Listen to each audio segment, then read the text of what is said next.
আপনি আর রশি ধরে টাইনেন না, টানা বন্ধ করেন, মানে শর্টকাটের মধ্যে শেষ করি আমরা। আপনি একটি মানে ইলিয়াস জাবেদ স্যারকে নিয়ে কথা হচ্ছে, ওনার পর্যন্ত আমরা থাকি, রাইট? তো আরেকজনকে নিয়ে যখন কথা বলবো তখন তার বিষয় নিয়ে কথা বলবো। গুরুজনরা চলে যাবে, এটি বাস্তব। একদিন ওয়ান ওয়ে রোড, তো আসলে কিছু করার থাকে না। তো আজকে আমি কথা বলছি, কালকে আমি চলে যাব, এটি বাস্তব। এটাতে বিষণ্ণ হওয়ার কিছু নাই, কিন্তু বিষণ্ণতা তখনই পায় যে কিছু মানুষের হয় না, পৃথিবীতে আসে কিছু মানুষ চলে যাওয়ার পরও মানুষগুলি বেশি কষ্ট পায়। যেরকম জাভেদ আঙ্কেল, একটা ছোট স্মৃতির কথাই বলি। উনি আমার কয়েকটা ছবির কোরিওগ্রাফ করেছে। ওনাকে একদিন ওনাকে ভাই বলতে গিয়ে উনি আমাকে বললো যে না, তুমি আমাকে একটা রিকোয়েস্ট করবো, তুমি আমাকে বাবা বলবা। তো সেখান থেকে আমি তাকে যখনই দেখা যায়, বাবা কি অবস্থা, কেমন আছো তুমি? ভালো আছি। তো দীর্ঘ প্রায় 5-6 বছরের মধ্যে অতটা কানেক্টিভিটি ছিল না আমার। আন্টির কথা শুনেছি, আর আজকে ওনার চেয়ে একটু অল্প করে আন্টির কথাই বলবো।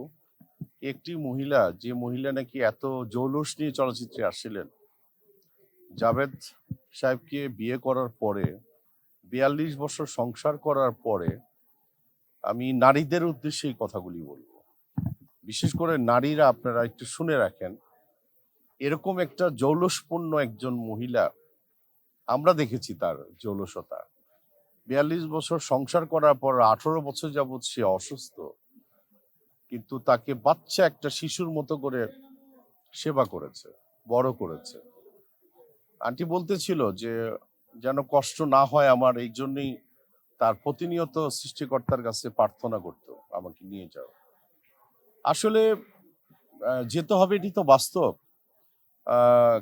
দু একজন মানুষ হয়তো বা বেঁচে আছে, আমাদের যারা লিজেন্ড। আমি তো এসে যাদেরকে পেয়েছি তার মধ্যে থেকে প্রায় 95% চলে গেছে। এখন আমাদের যাবার পালা। এটা আপনারা যারা যারা এখানে সাংবাদিকতা করছেন, আপনারাও একদিন যাবেন, এটি বাস্তব। কিন্তু জাভেদ আঙ্কেলের যে তার কিছু কর্মের কথা বলি, এই ভদ্রলোকের, ওনাকে একটা আলাদা একটা গড গিফটেড বিষয় দিয়েছিলেন ওনার। উনি যখন কোরিওগ্রাফার ছিলেন, উনি যখন টেকনিশিয়ান ছিলেন, আপনারা জানেন নিশানের মতো ছবি করেছে, মালিকা বানুর মতো ছবি করেছে। সে কিন্তু অসাধারণ একজন অভিনেতা ছিলেন। এত গুণে গুণান্বিত একজন মানুষ চলে যাওয়ায় আজকে আমার মনে হয় যে, আমি কিছুদিন যাবৎ আমি মক্কা থেকে আসছি, আলহামদুলিল্লাহ আল্লাহর ঘর থেকে। আমি বাংলাদেশে এসে প্রথম জানাজাটা পাচ্ছি আমি, মানে আমি এটা লাকি বলবো আমি আমার দিক থেকে, যে না, আমি এরকম একটা বরেণ্য মানুষের, আমি যাকে উনি আমাদের স্টারদের স্টার ছিলেন। আপনারা যদি আমাদেরকে স্টার বলেন, তাহলে আমি মনে করব ইলিয়াস জাভেদ হচ্ছে আমাদের স্টার। আপনি আর রশি ধরে টাইনেন না, টানা বন্ধ করেন, মানে শর্টকাটের মধ্যে শেষ করি আমরা। আপনি একটি মানে ইলিয়াস জাভেদ স্যারকে নিয়ে কথা হচ্ছে, ওনার পর্যন্ত আমরা থাকি, রাইট? তো আরেকজনকে নিয়ে যখন কথা বলবো তখন তার বিষয় নিয়ে কথা বলবো। তো উনি হচ্ছে আমাদের আইডল। একজন মানুষ চলে গেছে, এবং জীবন দশায় উনি, আমার মনে হয় লাইফ টাইম পাওয়া উচিত ছিল, আর সেটা পায়নি। আক্ষেপ তো আমাদেরও, ডেফিনেটলি আমাদের আক্ষেপ।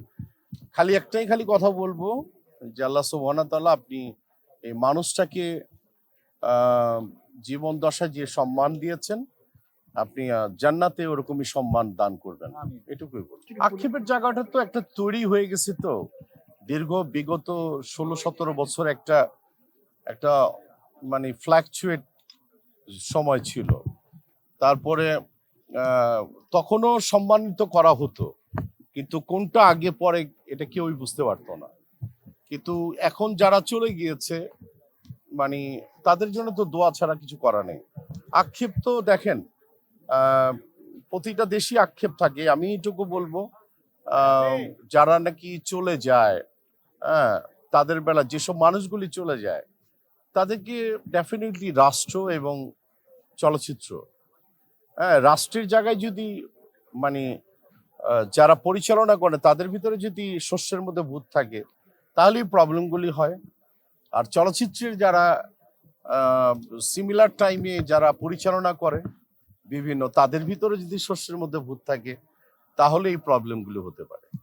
তো যাই হোক, এই শস্যের ভূতগুলি যত তাড়াতাড়ি সরবে তত তাড়াতাড়ি সাংস্কৃতিক অঙ্গনের জায়গাটা এখন তো অনেক ছোট হয়ে গেছে, তো সাংস্কৃতিক জায়গাটা এটা বড় করা দরকার আমি মনে করি।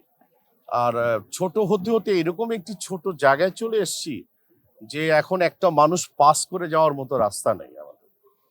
এই জায়গাটার থেকে মানে কোন্দল, রেষারেষি, দোষারোপ এগুলি না করে মানে আমাদের বিগত আমাদের সামনের জেনারেশন যারা আসছে তাদের সুন্দর মানে পদক্ষেপ নেওয়া উচিত।